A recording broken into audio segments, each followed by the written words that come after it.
My anthropology professor, a man who was supposed to be an expert on human cultures, told the class that all Asian people were naturally gifted at math because their brains were shaped differently by the pictographic nature of their languages. He said it with such authority that half the class started taking notes. He was fired after the semester ended. My economics professor spent an entire lecture trying to recruit us into a pyramid scheme he had invested in. He drew diagrams on the board showing how we could all get rich by selling energized wellness water.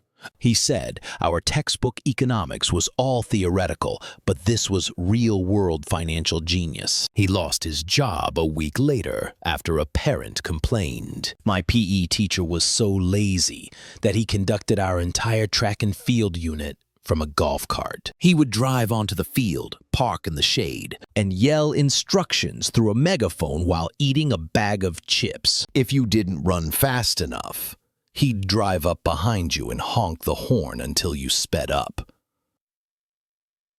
He called it motivational coaching. My math teacher couldn't solve a problem on the board. He kept getting the wrong answer. After about 15 minutes of awkward silence and furious erasing, he slammed the chalk down, turned to the class and said, "This textbook is full of typos. The question is clearly wrong." A student then went up and solved it in under a minute. The teacher gave him detention for showing off. A literature professor insisted that the novel Moby Dick was not about a man's obsession with a whale. Instead, he argued it was a complex allegory for the author's deep-seated frustration with the poor quality of 19th century cheese. He had no evidence for this theory, but would fail any student who dared to mention a whale in their essays. A professor of mine was caught plagiarizing his own lectures directly from Wikipedia. A student noticed the professor was just reading from his laptop, and the phrasing sounded familiar. The student pulled up the Wikipedia article for the topic on their own laptop and discovered he was reading it word for word, including the parts that said citation needed. A history teacher at my school was a huge conspiracy theorist. We were supposed to be learning about the Civil War, but he spent 6 weeks on the theory that the moon landing was faked. He showed us documentaries he found on YouTube and made us write essays on why the shadows on the moon were all wrong. We never even got to Abraham Lincoln. In a creative writing class, my professor assigned a 20-page short story due at the end of the semester. One student wrote a brilliant, elaborate story. The professor gave him an F and wrote a single comment on the paper. I don't like stories where the main character's name is Kevin. The student's name was not Kevin, but the character's was. That was the only feedback. A college philosophy professor's final exam consisted of a single question on the board. Why?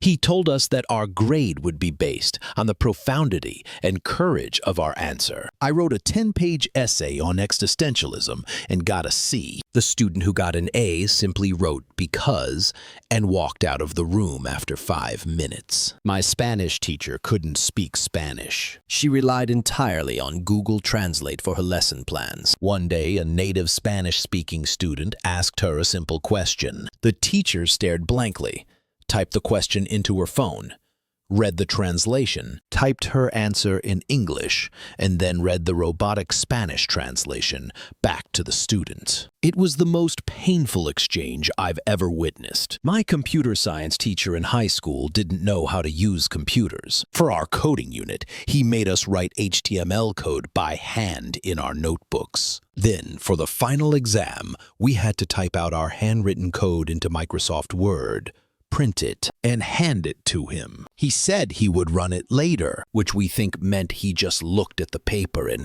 gave it a grade. A psychology professor gave us a pop quiz where every question was an impossible-to-answer riddle. For example, what is the color of a mirror?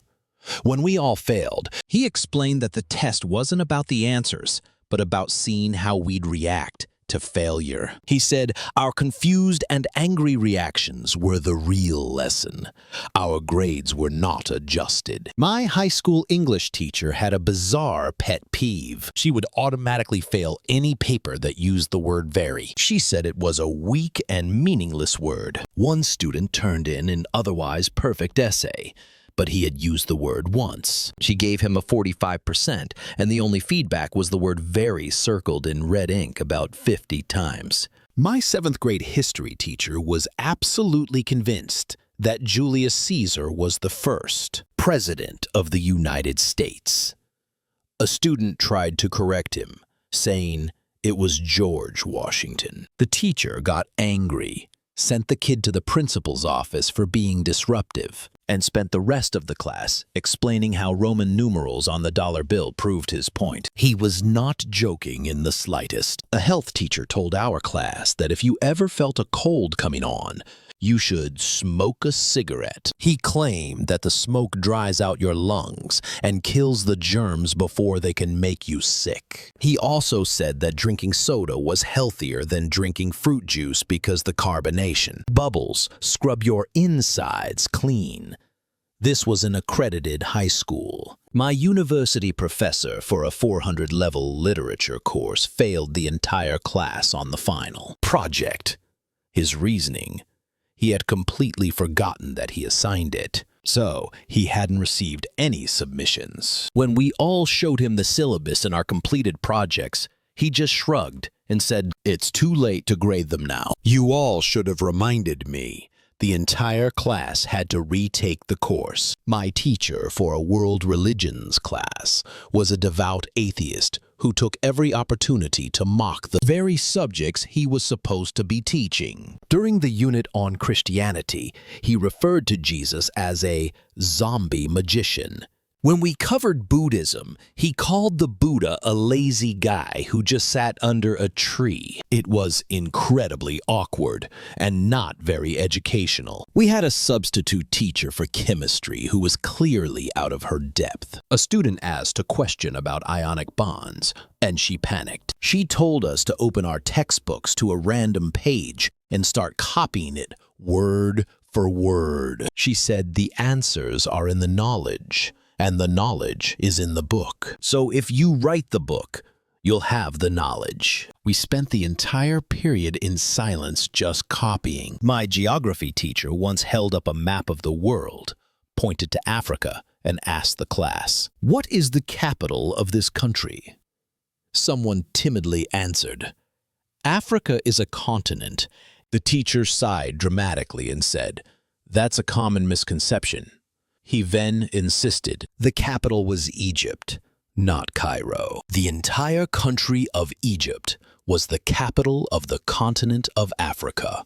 An art teacher at my school accidentally threw away a student's final sculpture project, thinking it was a pile of trash left on the table. When the student asked where it was, the teacher denied ever seeing it. Later that day, the student saw it sticking out of the dumpster. The teacher then gave the student a 0 for failing to submit the project in the designated area. A substitute teacher came in for our French class, walked to the front of the room and said, "Bonjour." The class replied, "Bonjour." Then she said, "That's all the French I know. Please enjoy this movie."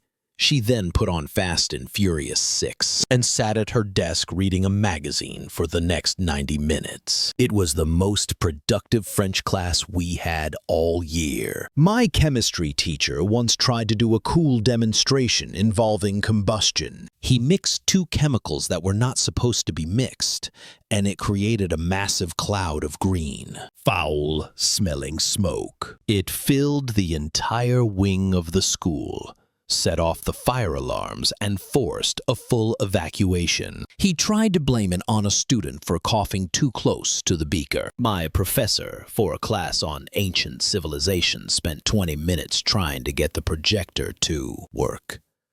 The screen was just black.